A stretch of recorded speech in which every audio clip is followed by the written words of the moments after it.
Hello, Felix from Nintendo Life here, and today we're reviewing Undertale on the Nintendo Switch.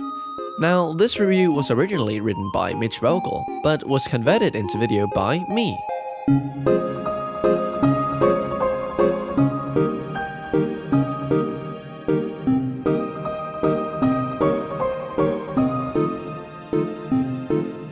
RPGs has been around for nearly as long as the modern gaming industry has, and though genre standards are constantly being raised through the generations, there tends to be a humongous sameness that many RPGs inevitably fall victim to.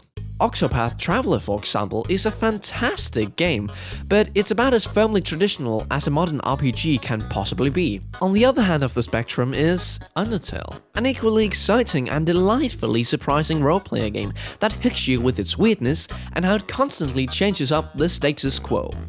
Undertale is a wonderful experience, not only how it executes RPG tropes, but how it often subverts them in fascinating ways. While a typical game of this type sees you acquiring a party of diverse characters, Undertale has you control a sole protagonist for the whole length of the game. Underlying systems in RPGs are usually on the complex side, requiring a certain amount of equipment, stats, and many other factors to get the best results out of the team, while Undertale just has HP, attack, and defense stats with next to no equipment. The act of going against the grain extends to the writing and story as well. Just when you expect a serious boss fight to happen, Undertale throws something silly at you. Similarly, disturbing dark events can happen moments after strings of gags. Undertale is a game of surprise, of never knowing quite what's going to happen next, and it's that sense of freshness that makes this relatively short adventure such a memorable experience. The story takes place years after a war broke out between humans and monsters, with the monsters ultimately losing and being forced to move underground. You play as a kid who accidentally falls into the entrance of the monster world, kicking off a meandering adventure that sees you trying to find your way back out, making many weird friends and enemies along the way. Though the overarching plot of Undertale is nothing particularly special, its true strength comes out in the dialogue, which boasts great comedic timing and surprising depth. One memorable moment came when we read a sign along the path that read, "Warning, dog marriage," and upon closing the dialogue box and taking a few steps, we realized what it said and went back to read it again, and the sign now read, "Yes, you read that correctly." Undertale conditions you to expect general nonsense and silliness like that, but it also delights in occasionally turning the tone quite dark. For example, during a certain enemy's boss fight, we fully emptied our enemy's health bar, only for her to think of her family and friends depending on her, which gave her just enough health back to keep fighting. Each time we hit her after that, her attacks grew weaker and more pathetic, before we eventually broke her and she melted before our eyes.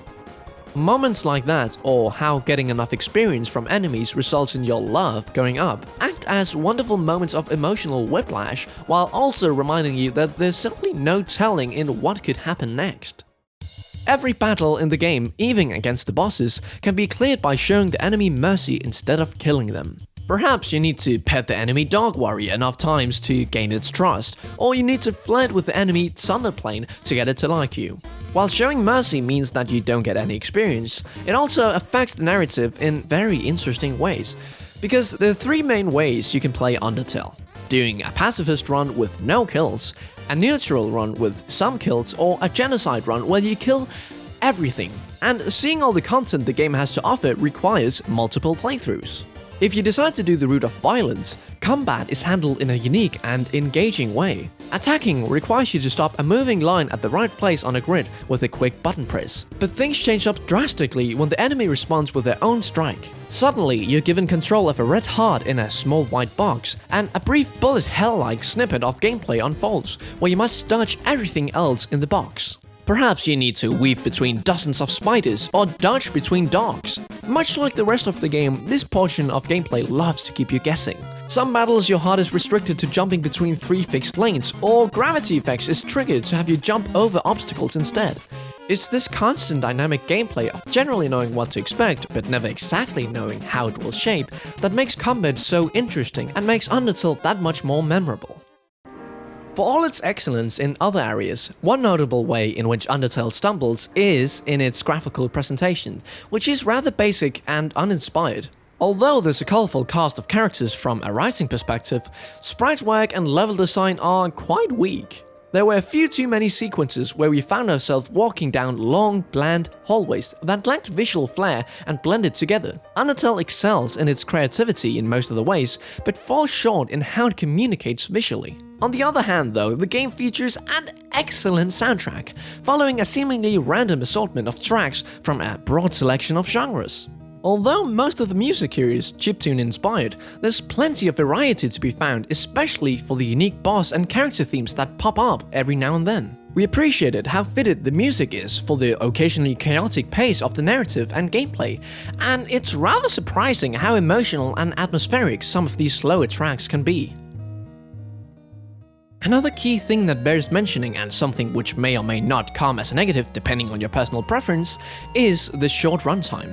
A standard run, taking the time to talk to the NPCs and engage with the environments, will take you around roughly 10 hours. But if you blaze through the game, you could cut this time down to 5 hours. While it may be that certain elements and plot points change depending on the key decisions you make, encouraging replayability, players that don't feel compelled to run through Undertale multiple times may be disappointed on how soon it's over. While it would have been nice if there was more to this experience, it's the kind of game that feels like it would overstay its welcome if the length was dozens of hours long.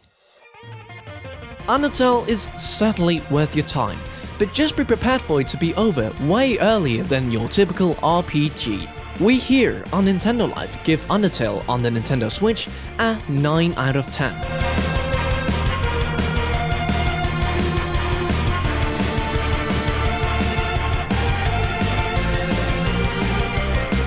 And yeah, that was the review.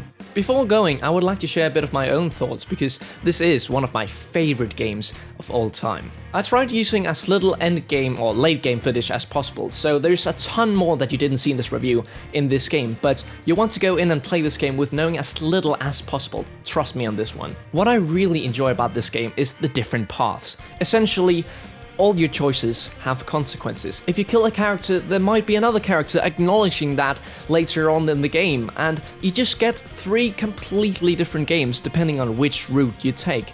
But other things I really enjoy is the music. Oh, Toby, some of the best compositions in video game history, in my opinion at least. So much good stuff, and listen to this I'm talking over right now.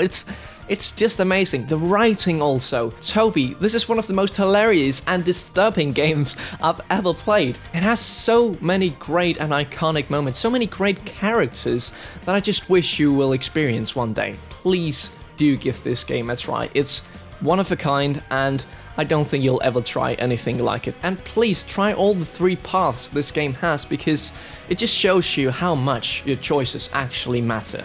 Well, that was everything. If you want to read this in written form together with many other reviews, head over to our website, nintendolife.com. And thank you to Mitch Vogel for lending me his wonderful words. I'll see you guys in the next one. Felix from Nintendo Life here, out.